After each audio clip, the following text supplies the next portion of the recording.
Hey everyone, welcome to the first episode of Tuesdays with Pratham. In this episode, I had an amazing conversation with Malavika Varadan.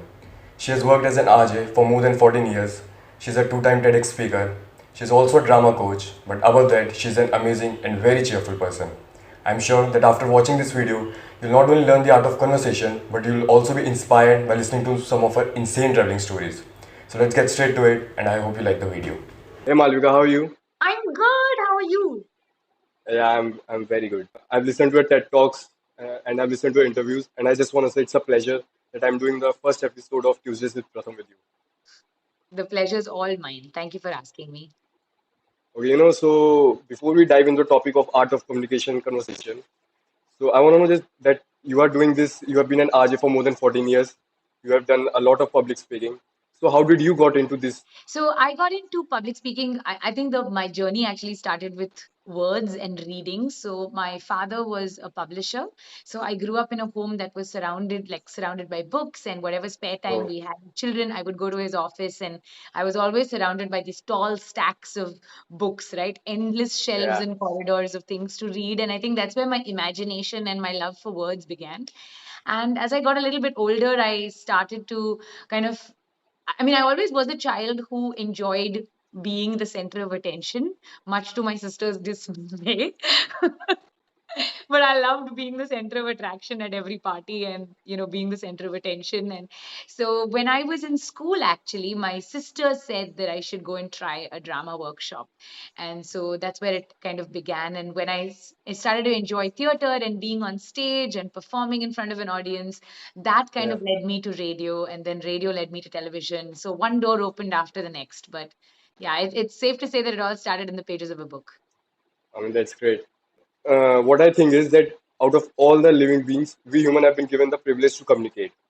But I think that as humans, we are not using it very effectively. Or to be precise, we are communicating, but we are not able to express ourselves very effectively.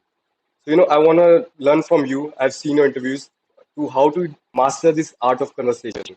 So, the first thing is that whenever we are trying to start a conversation, that anxiety, that is the main thing that, is the reason that everyone is scared of starting communication. So, how do you tackle that? How do you tackle that anxiety, that nervousness? I think a large part of it actually comes with practice, right? And it goes from making a simple cold call sometimes when you have like a Yeah. cold call and you've got to call up a random person and say, "Hey, would you be interested in this product or service?" There is a great deal of anxiety and your heart is racing and your stomach is in a knot, and it happens to the best of us. But I think the more and more and more and more you do it, eventually it starts to fade. I think that uh, s- one of the misconceptions that we have about communication is that it's not like some people are born with it, and if you don't have it, then you don't have it. Yeah. I don't think that's true. I think just like anything else, it's a learnable skill. And I think anybody who made us feel as young people that, hey, you don't have it in you, or you're an introvert, or, you don't know how to do this, you're somebody who just stays to themselves. Yeah, sure. I think there's a part of everyone's personality that's a bit introverted, but it is a skill that you can learn and master just like anything else. Like swimming or like cycling or like Okay. running, we're all capable of doing it. And yeah, if the more you do it, the better you get at it. Yeah, so I mean, relating to this only, I've never ever had a problem, to start a random conversation or to talk to stranger. But what I have seen that I've done it hundreds of times, but that anxiety is still there. But with practice, you just get used to it. So, I mean, Exactly. that's the thing. Yeah, Yeah. exactly. Exactly. And it continues to exist. There are still times when I have to go on stage and I feel a bit like, nervous and my heart's beating faster. But I guess the more you do it, the more you realize that you can survive it, right? And that's all that really matters. Okay. So one thing is the anxiety, and the other thing is the overthinking. I've seen like, if we are thinking of, let's start a conversation in our mind, we'll be thinking hundred of things like this could happen, this could happen. But when we go and talk to that person, completely different conversation happens. So what about that? So I think that we all tend to overthink before we get into a conversation. And I guess the idea is to be overthinking about the right things. And I think that's the way to channelize it. For example, just before you make a presentation or before you address a room full of people, if you're worried about, oh my God, my jacket is looking funny, or like, oh no, I'm looking so silly. When you're doing a Zoom call, Yeah, you want to check your hair.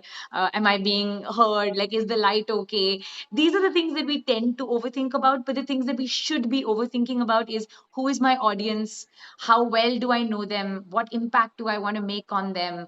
What is the one key message that I want them to take away from this? What emotion do I want to induce in this audience? And if you think about those things more often than you think about the first set of yeah. things, then the job's done. Okay. So, one thing is just doing a random conversation with anyone you want. But there are some situations where you have to be very effective in your communication. Like, I mean, if I'm in a party, I want to network with some people. I want to ask for a favor, let's say Yeah. a job internship. So at that moment, you can't have a simple random conversation. You have to be very effective. You have to be very clear about what you are asking. Yeah. So, I mean, so how do you make that impact, that effective communication, so that the other person at least he remembers you? Yes, that I had a effective conversation with him. So how do you do that? So I think it's a few things. I think number one, you've got to be aware of what impression you're making at first. I think that a lot, I mean, I'm sure you've read this, and we all have actually, that 93% of our communication is nonverbal, Yeah, right? So you yeah, think what you're saying is important, but actually it's not what you're saying, it's how you're saying it. That's important. So to go in with like a positive energy, to go in with a smile, with the kind of feeling that somebody is like, who is this person? Like, I want to talk to them, right? yeah, You want to build that vibe. The vibration at which you operate is actually a real thing. You want to make sure that you go in with the right vibe. I think that's number one. Number two, I think it's also important to understand, who are these people? What do they need to hear, right? What mm, do they want to yeah, hear? I think very often what happens when we communicate is that we just dump everything that's in our head onto the audience's head. And when I say audience, it could be one person. So, for example, I get 15 minutes with the CEO, and I've got to make this big impact because yeah, I want to share this big idea, and I think it's going to be the future of the business.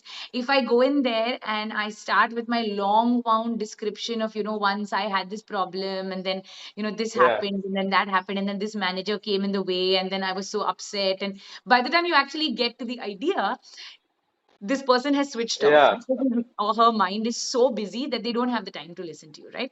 So you want to lead with what the audience wants to hear. So what is yeah, the problem that, for example, let's take this example of 15 minutes with the CEO. You want to understand that this is what is bugging the CEO right now. He or she has this problem. I know that he or she has this problem. mm. I know that they've identified it as a problem. If I lead by saying that I've got a solution to this problem, then I know that I have her attention, right? Okay, Or I so have it's her. more like doing your homework. Yes, you've got to do your homework. You've got to understand your audience. You've got to know what they need to hear. And you have to curate your message to suit that room. That's why the best speakers are actually great listeners, right? Yeah, yeah. I mean, that's we all have heard of. So the thing is, I mean, now the students are graduating, from college, from school, but they have technical skills. But I think now is the time that if you have technical skills, yeah, you can get a job. But if you want to excel in your field, you have to have great communication skills. But sadly, the education system is not working on that. So Yeah. how do you think, let's say a student has graduated, he has good technical skills, but now he's facing this problem. He's not able to communicate. He's not able to express his ideas. So how does he learn to do that? So I think that's exactly why I started the Hive. I mean, I joined the Hive, Yeah, and I do what I do because I really think that it's an enormous skill for our children to have, right? And for our young people yeah, to be equipped with. Because you look at the greatest leaders across the board. You look at yeah, JRD Tata, or you look at Obama, or you look at Trump for that matter, or you look at, yeah, like, what I mean is that across countries, across beliefs, across nationalities, caste, creed, color, the best yeah, leaders are great communicators, and there's no yeah, denying that, right? But communicating is one part of it. I think what you also need to learn as as somebody who wants to excel in the workplace is, you need to have emotional intelligence, which yeah, means you need to understand people, you need to understand human beings, right? What this person is saying and why they're saying it could be two completely different things, right? Yeah, yeah. I could say, I want to quit.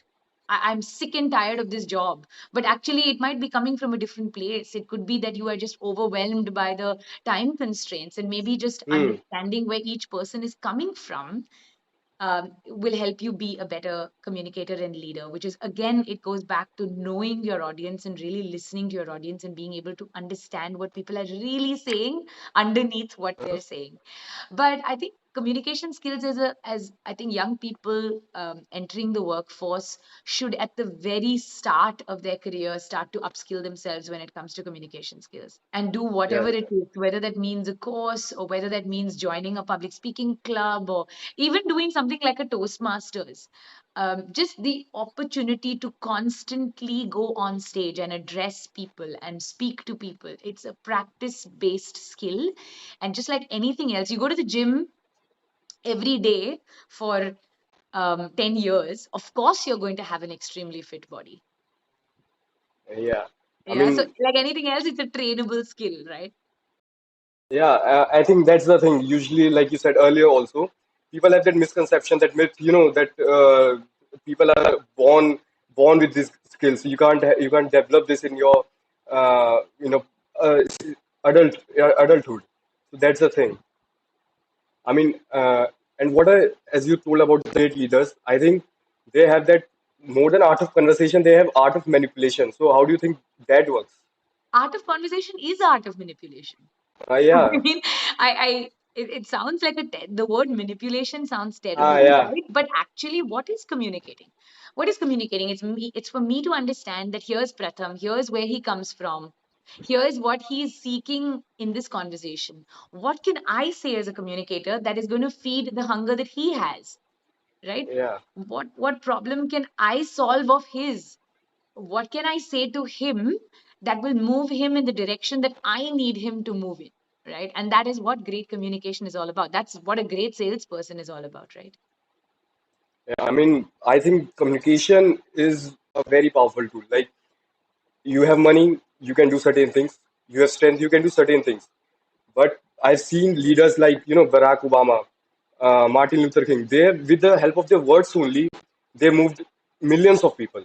So that's why I think it is the most basic skill that a person needs to have. Yeah, absolutely. Absolutely.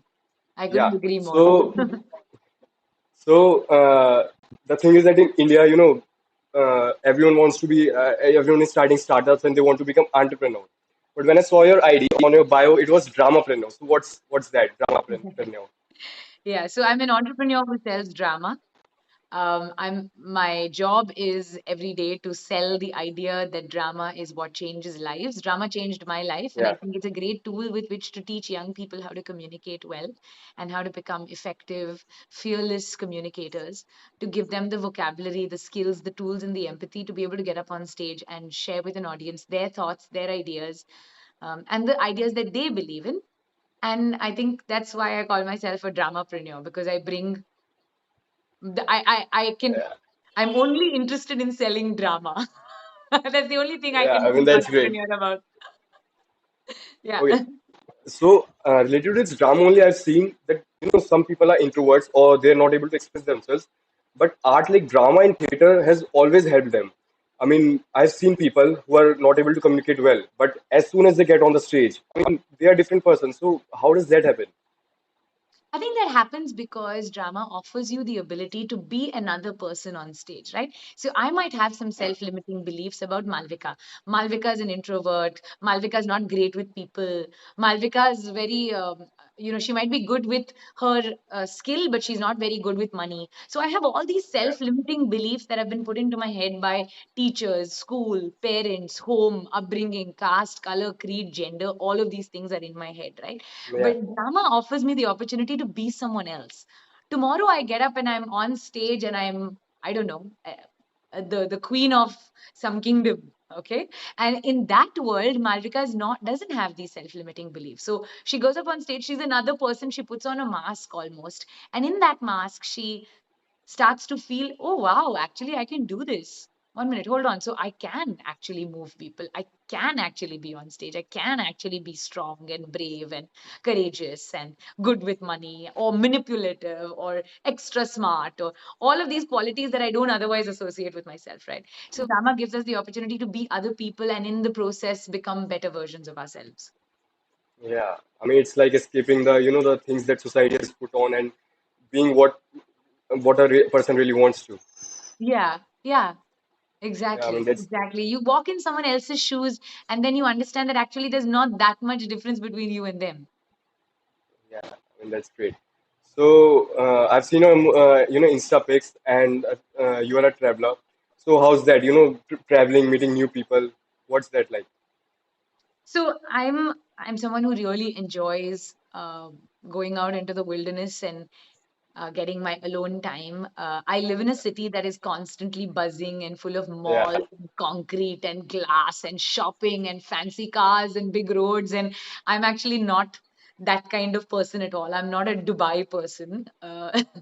So whenever I get the time and whenever I have the opportunity to, I try to get out of the city and try and find my peace in and quiet in mountains and trees and forests and other cities. And it's really lovely to travel. And I think that if there's one piece of advice I could give to young people, it's to make sure that they save whatever little money they have, and rather than spending it yeah. on foods and bags, to buy a ticket and go somewhere. I mean, I don't mean to sound like a Ranbir Kapoor.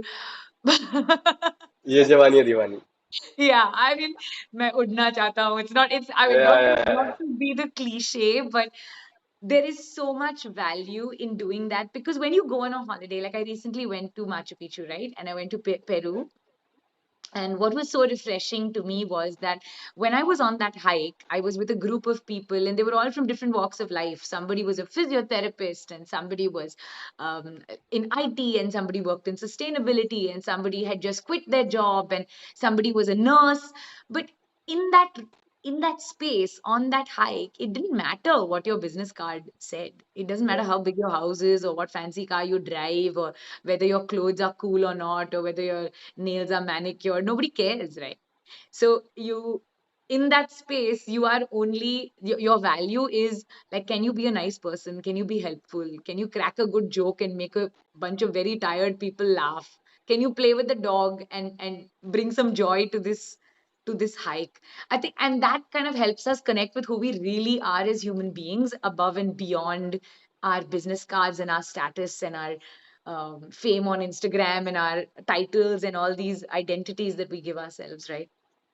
Yeah. So you remember any particular conversation you had with a tourist or a stranger that stays with you till now? So many, so many. I was on this trip with a bunch of people who was so inspiring. Like one guy on the trip was, he worked with the Canadian Army, and he was telling me about just how difficult his life is and how he's Oh, sitting in the heat in Kuwait in the middle of a desert, and he works out of a container, and for hours and hours on end he's just locked in this space and doing this work. That, I mean, I don't understand how he could put himself through that kind of physical torture. You know, that like his lungs are damaged from so much of tear gas that he's been exposed to.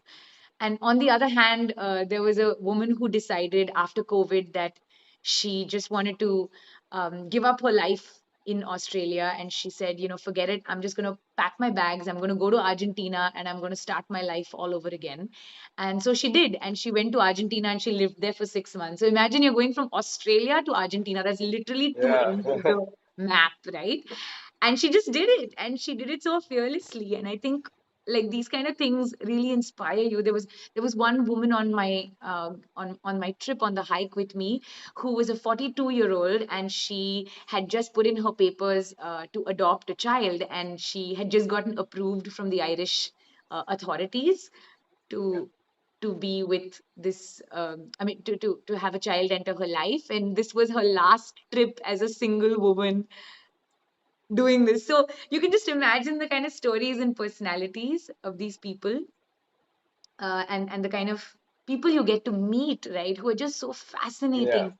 I could go on endlessly. I went to Spain with a friend of mine a couple of years ago, and I remember meeting this old man. He must have been in his 70s, and he was sitting on the streets of Barcelona, and he was making, I actually have it with me right now. He was taking these old Coca-Cola cans, and he was making like ashtrays out of it that he was selling on the street. And so I sat down to talk to him because he was Pakistani, and so obviously we connected because like I Yeah, could speak Hindi and he could speak Urdu, and like, oh my God, same subcontinent. It's so funny, right? Because you think India, yeah, Pakistan were so far, but when you're sitting on the streets of Spain, oh my, it feels like home. You're like, Are, you can speak Hindi, I can speak Hindi. Oh my God, this is amazing. So we started to talk to each other, and he drew on the middle of this Coke can, he drew a tree, and he drew these two birds with his sketch pen, and he gave it to me, and he said that I want you to keep this because I want you to remember that if ever you want to fly away, it's never too late. And he was telling me about how he was 65 years old when he decided to become an immigrant to Spain, and he was an illegal immigrant, by the way. So he had kind of entered the country, and his visa situation was not as mm, per what the country and government required, but he did it anyway because he desperately wanted to get out of Pakistan. So yeah.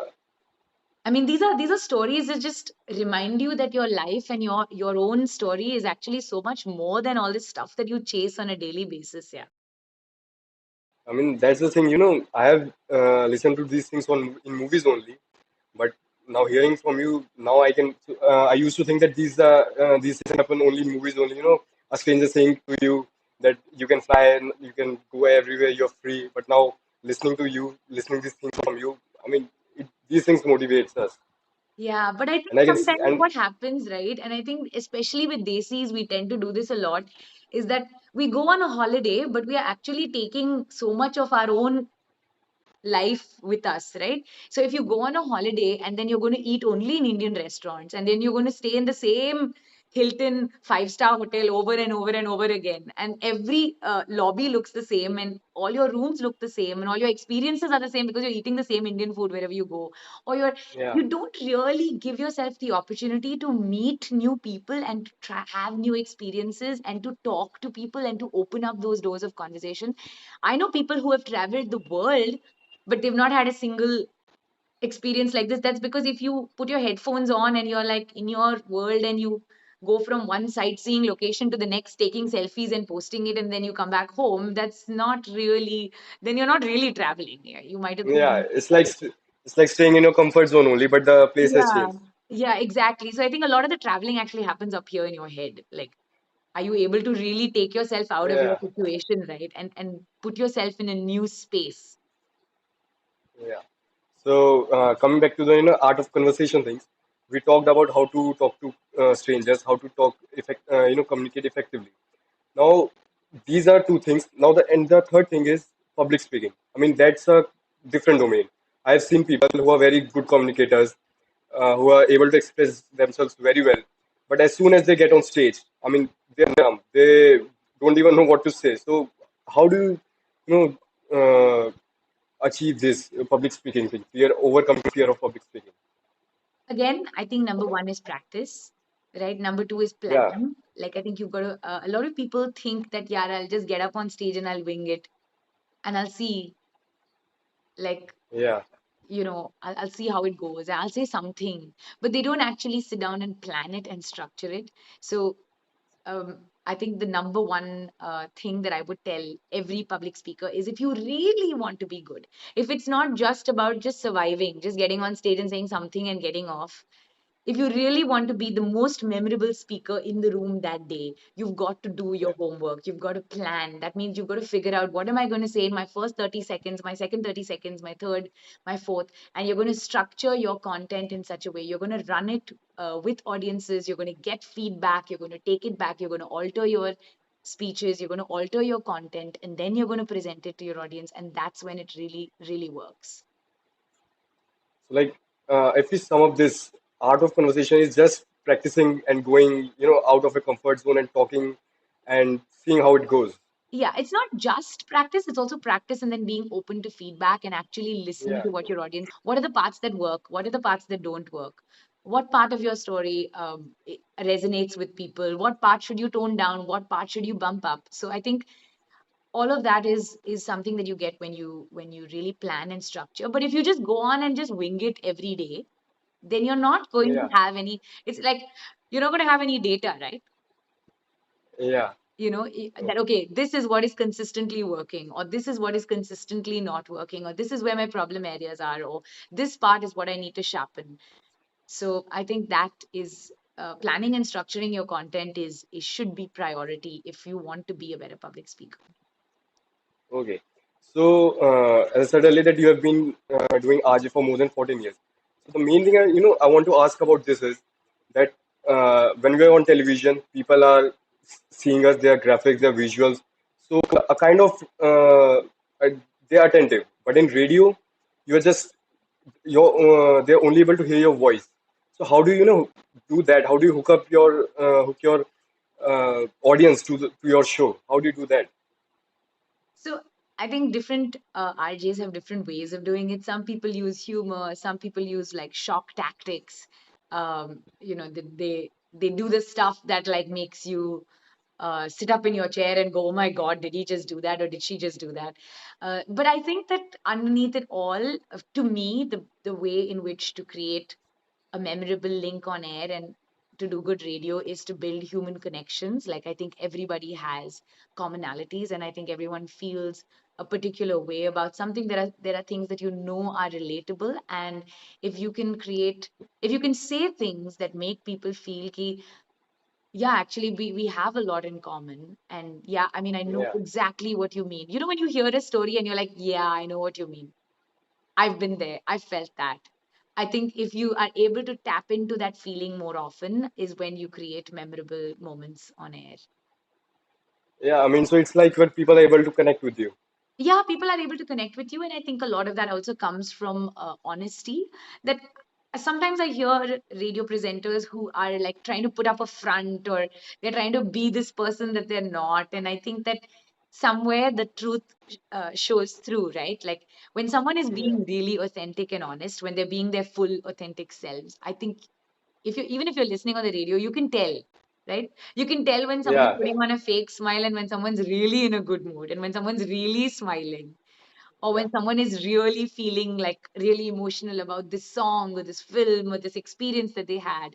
And I think if you can stay honest and if you can stay authentic, which is a difficult task, then you're able to create human connections that last, with Okay, lasting impressions. yeah. So I think that's what sums up today's, our conversation thing. But before winding up the episode, I just wanna, when I was researching about this podcast, I came to know that a story about like, how you used to address your father as Dalai Lama. So what's that? I mean, now it's really interested about that. Long story, but so my dad is the single most influential person in my life. I've Yeah, always been a daddy's little girl. He's been my best friend since I can remember. And he and I shared this thing in common that we both loved reading, we both loved books, we both loved stories. We're both like a little bit, like romantics in our head. We would just want to sit and watch the rain and look at the trees and talk about the birds. And like we're both this kind of person, right? yeah, So my dad had a stroke when I was 9, and he was confined to a wheelchair for 25 years till he passed away earlier this year from cancer. And he was just a person who had this ability. When you see videos of the Dalai Lama, yeah, you see him smile and you think, This man is just, he's just exudes love." You can see his face and he's just full of love. It feels like he's just this big ball of love. And that's exactly what my dad was like. He was just a person that was filled with so much of unconditional love and grace for everybody that he met. It could be the guy who's ironing our clothes. It could be the person who was taking care of him, the nurse who was taking care of him. It could be a complete stranger that he'll meet on the road, or it could be his own family.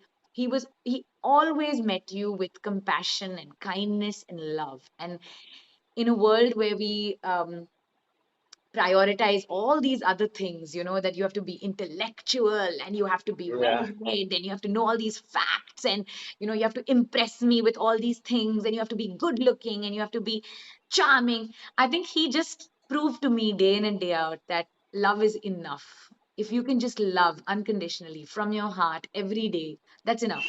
That's all. If there is a higher power and if there is a God, that's all he wants you to do. yeah. I mean, that's what I love about podcast. I started from art of conversation, and the stories you told. I mean, it's very inspiring. Thank you. Thank you for allowing Yeah. me to share these stories with you. No, it's my pleasure. So I think that will be the end for today's video, and You. it was great, great, great working with you.